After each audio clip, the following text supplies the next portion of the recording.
Hello friends, இன்னைக்கு நம்ம சேனல்ல ஒரு சூப்பரான ஹெல்த்தியான சூப் ரெசிபி தாங்க பண்ண போறோம். வீடியோ ஃபர்ஸ்ட் டைம் பார்க்குறவங்க சேனலை வந்து சப்ஸ்கிரைப் பண்ணுங்க.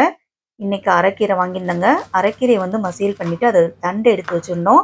இப்போ அந்த தண்டு வச்சு தான் நம்ம சூப் செய்ய போகிறோம். இந்த தண்டை வந்து நம்ம சின்ன சின்னதாக வந்து கட் பண்ணி எடுத்துக்கலாம். நிறைய பேர் வந்து கீரை வாங்கிட்டா கீரையை வந்து மசியலோ இல்லை பொரியலோ பண்ணிட்டு தண்டை வேஸ்ட் பண்ணிடுவாங்க. அந்த மாதிரி வேஸ்ட் பண்ணாமல் இந்த மாதிரி சூப்பாக ரெடி பண்ணுங்கள். எல்லாத்தையும் நல்லா கட் பண்ணி எடுத்தாச்சுங்க. இதை 2 தடவை நல்லா கழுவிட்டு ஒரு குக்கருக்கு மாற்றிக்கலாம். ஒரு 10 சின்ன வெங்காயம் சேர்த்துக்கோங்க. 2 தக்காளி எடுத்துருக்குங்க. நல்லா பழுத்த பழமாக எடுத்துக்கோங்க. இப்போ கட் பண்ணி தக்காளியும் சேர்த்துக்கலாம். இது கூட வந்து 3 பல்லு பூண்டு சேர்த்துக்கோங்க. இப்போ ஒரு உரலில் 1/2 ஸ்பூன் வந்து வரமல்லி சேர்க்குறேங்க. 1/2 ஸ்பூன் வந்து ஜீரகம் சேர்த்துக்கலாம். 1/2 ஸ்பூன் வந்து மிளகு சேர்த்துக்கலாங்க. இது 3 நல்லா வந்து தட்டி இடித்து எடுத்துக்கலாம்.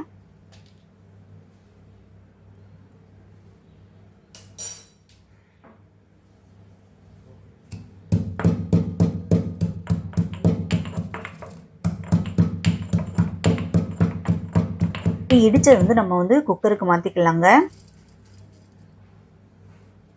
இது கூட வந்து ஒரு 1/4 டீஸ்பூன் வந்து மஞ்சள் தூள் சேர்த்துக்கலாம்.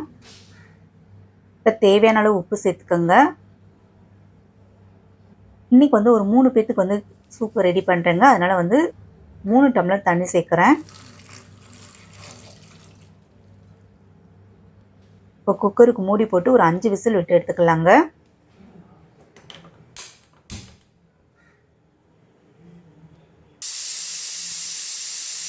அஞ்சு விசில் வந்துருச்சுங்க. இப்போ ஓப்பன் பண்ணி பார்க்கலாம்.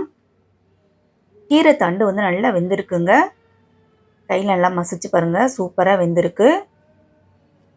இதை நீங்கள் அப்படியே தண்ணியை நிறுத்திட்டு மிக்ஸி ஜாருக்கு மாற்றி நீங்கள் அடிச்சுக்கிறதுக்கலாம். நான் வந்து இன்றைக்கி ஒரு மத்து வச்சு தாங்க மசிச்சு விட போகிறேன்.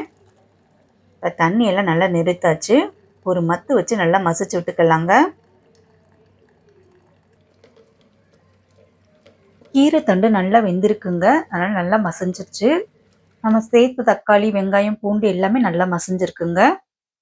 நம்ம வடிகட்டி வச்சிருக்க தண்ணி இது கூட சேர்த்து நல்லா மிக்ஸ் பண்ணி விட்டுக்கலாங்க.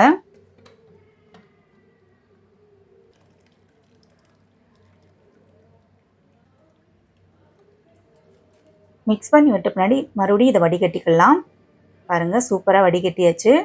இது கூட கொஞ்சமாக வந்து கீரை தண்டை எடுத்து இது கூட மிக்ஸ் பண்ணி விடுறேன். இது அப்படியே நீங்கள் ஒரு பவுலில் மாற்றி சாப்பிட்லாங்க. நல்லா டேஸ்ட்டாக தான் இருக்கும். நம்ம இதுக்கு இன்னும் கொஞ்சம் டேஸ்ட் கொடுக்க போகிறோம். அதுக்கு வந்து ஒரு தாளிப்பு மட்டும் கொடுத்துடலாம். ஒரு கடாயில் கொஞ்சமாக எண்ணெய் விட்டு ஒரே ஒரு கிராம்பு, ஒரு பட்டை, கொஞ்சமாக சோம்பு சேர்த்து நல்லா பொரிய விட்டு இது கூட அப்படியே நம்ம சூப்பு சேர்த்துக்கலாங்க. சூப்பை சேர்த்து நல்லா மிக்ஸ் பண்ணி விட்டுக்கலாம். கொஞ்சமாக மிளகுத்தூள், கொஞ்சமாக வந்து மல்லித்தலை தூணா சூப்பரான அரைக்கீரை தண்டு சூப்பு ரெடி ஆயிடுச்சுங்க. இதை நீங்கள் அப்படியே வந்து சர்வ் பண்ணலாம். ஆனால் நான் வந்து இது கூட வந்து கொஞ்சமாக வந்து தேங்காய் பால் சேர்க்க போகிறேன். அடுப்பை ஆஃப் பண்ணிவிட்டு தேங்காய் பால் சேர்த்துக்கோங்க. தேங்காய் பால் சேர்த்த பின்னாடி சூப்பை கொதிக்க விட வேண்டாங்க. அப்படியே அடுப்பை ஆஃப் பண்ணிவிட்டு நம்ம அப்படியே வந்து சர்வ் பண்ணலாம். இது கூட வந்து கொஞ்சமாக வந்து மல்லித்தலையும் தூவிக்கலாங்க. ஒரு சூப்பரான சூப்பு வந்து ரெடி ஆயிடுச்சுங்க. நம்ம ஏன் தேங்காய் பால் சேர்க்குறோன்னு பார்த்தீங்கன்னா, நம்ம வீட்டு பாப்பாவுக்கு வந்து பார்த்தீங்கன்னா உடம்பு ரொம்ப சூடாக இருக்குங்க. இந்த மாதிரி வந்து தேங்காய் பாலை வந்து சூப்பில் வந்து மிக்ஸ் பண்ணி கொடுத்தோம்னா கொஞ்சம் சூடு தண்ணியும், உடம்பு வந்து ஹீட்டான உடம்பு இருக்கவங்க இந்த மாதிரி சூப் எடுத்துக்கலாங்க. அது மாதிரி வயிற்று புண்ணு, அல்சர் ப்ராப்ளம் இருக்கவங்களாம் கண்டிப்பாக வந்து இந்த மாதிரி வந்து சூப்பு ட்ரை பண்ணி பாருங்கள்.